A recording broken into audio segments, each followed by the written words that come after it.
I bet you have felt pressure to overspend during the holidays, even if it means derailing your financial goals. If that's the case, I want you to embrace something that sounds a little strange: financial selfishness. Yes, my friends, that means putting your financial well-being first without guilt. I'm Lindsay Bryan-Podvin. I'm a certified financial therapist, licensed social worker, author of the book, The Financial Anxiety Solution, and I help people at the intersection of money and mental health have overall holistic financial well-being through things like tailored speaking engagements and workshops. I also offer a ton of free content here on this YouTube channel, on my blogs, and in my email newsletter, so you can get your financial well-being content however you like to consume it. Look, we've all been there, saying yes to something around the holidays that we really don't either want to do or have the money to do, or we just rather spend or save our money in a different way, but we end up saying yes anyway because of all the external or internal pressure that we experience around the holidays. And when that happens, we often deal with a financial headache. That might look like having a lower bank account balance, a high credit card statement, or simply seeing another financial goal of yours that is not getting funded in the way you want it to be funded. Do not worry, this is not a video where I'm going to tell you not to spend. That's not my style. This video is really about, if you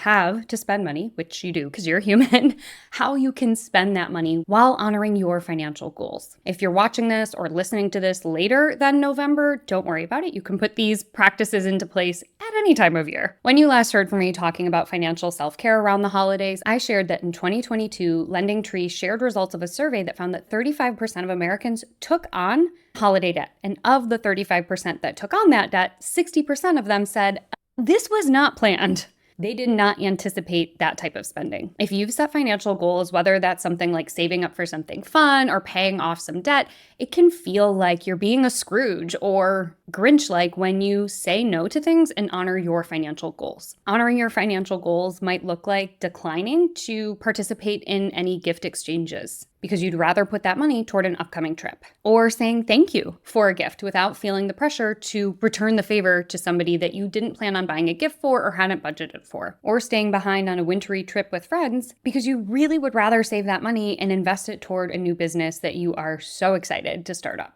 Now, if you heard some of those things and you're like, ooh, I actually want to say yes to some of those social activities or purchase a gift for somebody, but I also want to make sure that I'm moving toward my financial goals, let's talk about it. There are 4 big components that make it feel like being selfish or putting yourself first or practicing self-care is something that is bad. The first is social conditioning. From a very young age, we are taught the importance of sharing, of empathy, of putting yourself on the back seat, of putting other people's needs or desires or wishes before our own. And these values in and of themselves, sharing, having empathy, and putting other people's needs first, are like good. I want to be really clear about that.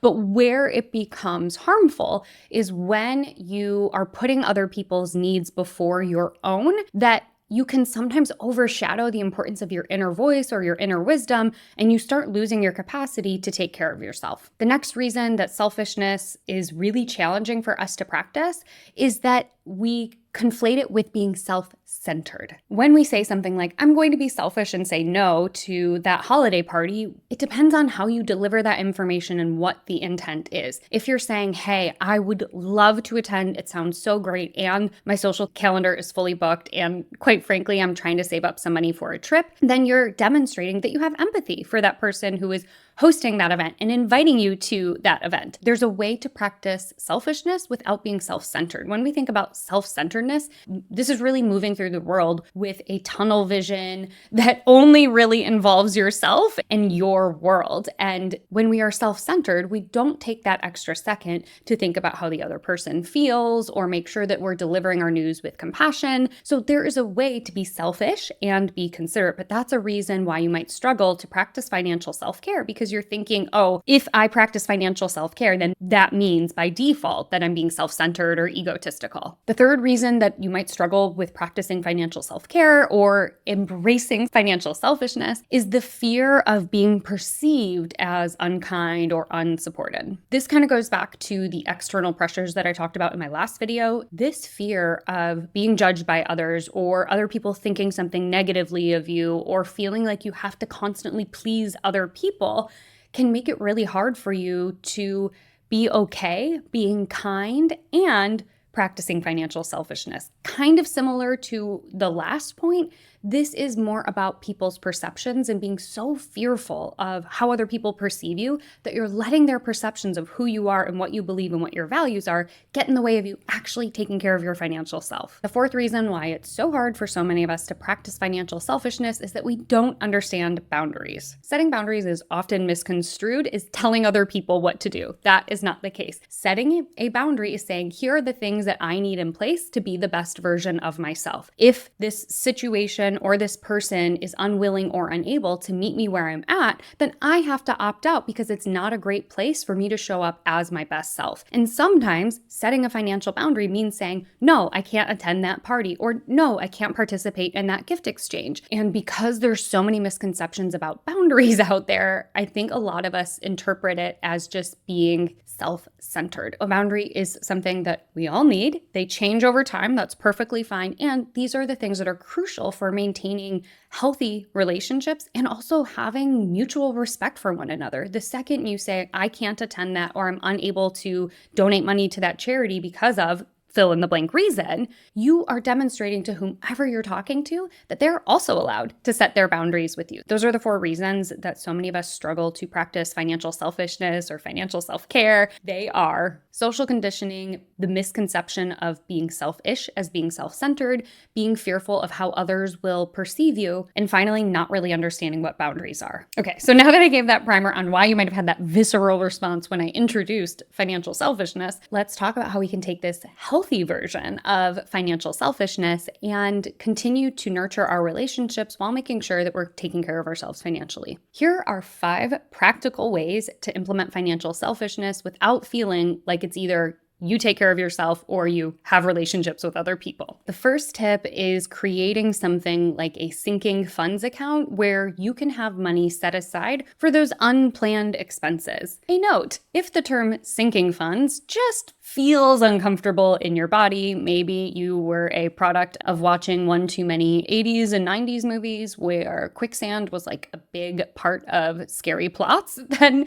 maybe sinking funds is not the term for you. But let me just back up and explain what this is. Basically, when it comes to creating a spending plan, so many people are great at being able to say, here is how many dollars I spend every single month on things that I have planned for. Things like rent, gas, utilities, things that more or less stay the same. But there are always going to be things that come up that aren't planned around a monthly expense, but are kind of challenging to build into your savings plan. Think if you pay your auto insurance twice a year to help save on premiums, you're making that big payment twice a year instead of every single month. Another example would be something like professional membership dues that only come due once a year, or there are things that just aren't on any sort of schedule, such as having to fix a flat tire. Those things pop up all the time, and having an account available where it is basically planning for the unexpected, but it's not an emergency, can really help during the holiday season. For example, if you already know, okay, I'm allocating this many dollars towards gifts, I'm adhering to my boundaries, I'm saying no to things, but you get to maybe your aunt's house who you were going to stay with and realize that the accommodations that they generously offered you are great, but it also means that you're sleeping on a futon in the middle of the living room. You might decide that you want to go to a hotel for a night or two. And no, it's not an emergency. No, it's not planned for. But if you have money set aside in that sinking expenses pot,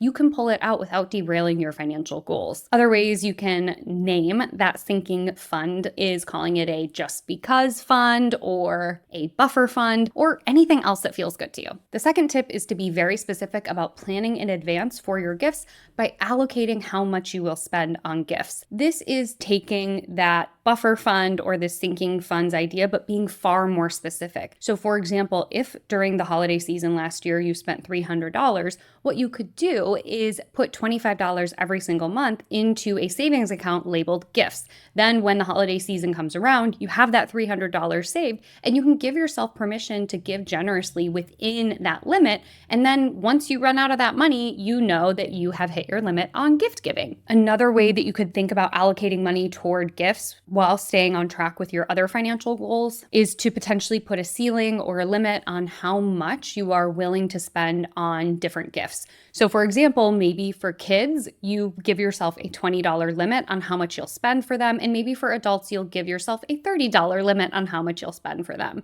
Another idea that I really love is if you love the idea of giving, but you don't like the consumerism part of giving, what you can do is donate to a charity that matters to you in the name of somebody else. So if your niece or nephew loves animals, you might donate to their local humane society and let them know that you essentially were able to help feed 10 dogs because of that donation. And that can be a great way to also instill the importance of giving and community care with other people in your family. The third tip is to think about gifts beyond going out and purchasing something. This might be doing something handmade or homemade. It might be memorabilia from a place that's really special to you, or a picture or GIF that reminds them of you. So if you are thinking about doing a handmade gift or a baked gift, can be really special, especially and I know around the holidays, sometimes it can feel tricky to give a lot of food, since food tends to be more in abundance. A twist to this is to gift frozen food. This sounds so weird, but bear with me. I don't care who you are. It is so nice to know that there is a homemade meal ready for you to go in the freezer that you can have when you just have one of those nights where you're like, I'm exhausted. I don't have time to cook. I don't have the energy to cook. I don't have the thought capacity to cook, and be like, oh, cool. Somebody made me a giant zip bag full of handmade dumplings. I cannot wait to just steam those up and have those for dinner. That is a great way to gift people things that are things that they can use, and it's a great way to gift consumables. If you've been here a while, you know I'm a big fan of giving people things that they can eat, but it also gives the advantage of being able to be eaten later on. If you are not a cook per se, or you're traveling across the country and you're like, Lindsay, I cannot bring like frozen dumplings or frozen lasagna across state lines, like it's just not going to happen. There are so many great ideas for like a soup kit or a stew kit that you can make. For example, layers of different lentils and dried herbs, and you can give it to somebody and say, hey, just dump this in a crock pot with a couple of cups of water and you'll have yourself a nice hearty soup that is homemade. So just a couple of ideas there for the food piece. When it comes to memorabilia or a trinket or item that represents a place that is special to you and the recipient, think of things like a seashell from a beach that you had fond memories of, or maybe pressing a flower from a park that you spent a lot of time together when you lived in a similar area. Of course, big disclaimer here, do not take things that you are not supposed to take. If it is clearly posted to not pick flowers or not take seashells, do not do that thing. Just giving examples. And then another idea kind of under this handmade or alternative gifts is a picture or GIF that reminds you of them. It could be an inside joke. It could be a picture of the two of you or of the family. It doesn't have to be something super over the top to really be meaningful and also stay in alignment with your ability to continue focusing on your financial goals while extending that gift-giving spirit. The fourth tip I have is especially pertinent if it is assumed that you will travel or that family reunions or a particular type of trip is just standard or just tradition. So for example, if your family hosts a huge holiday party, but they live in a different part of the country and they just assume that you're going to come home every year, thinking about other ways to make it work, that might look like you attending that particular event every other year. It might look like you organizing something that is a bit more convenient for more people. It might look like splitting the cost, asking folks in lieu of a gift for the person who has to travel or people who could travel, could each person throw X dollars toward my plane ticket, right? There are ways to do this where you can still have your needs met and take care of yourself financially. And the fifth tip is permission to say no. I've talked about saying no before, but sometimes we just literally need the words to say to somebody else to prevent us from feeling too anxious or too worried. As I mentioned earlier, there are so many different reasons why we might struggle to practice financial selfishness. So allow me to literally give you 4 scripts that you can take and implement or massage and make work for you. The The first one, if you are invited to a holiday party that you just don't want to go to or is going to cost too much money. The first one is saying no to an invitation because you've got other financial plans. It would sound like, thank you so much for this invitation. I'm working really hard to fund my emergency fund, so I won't be able to join you for dinner out this holiday season.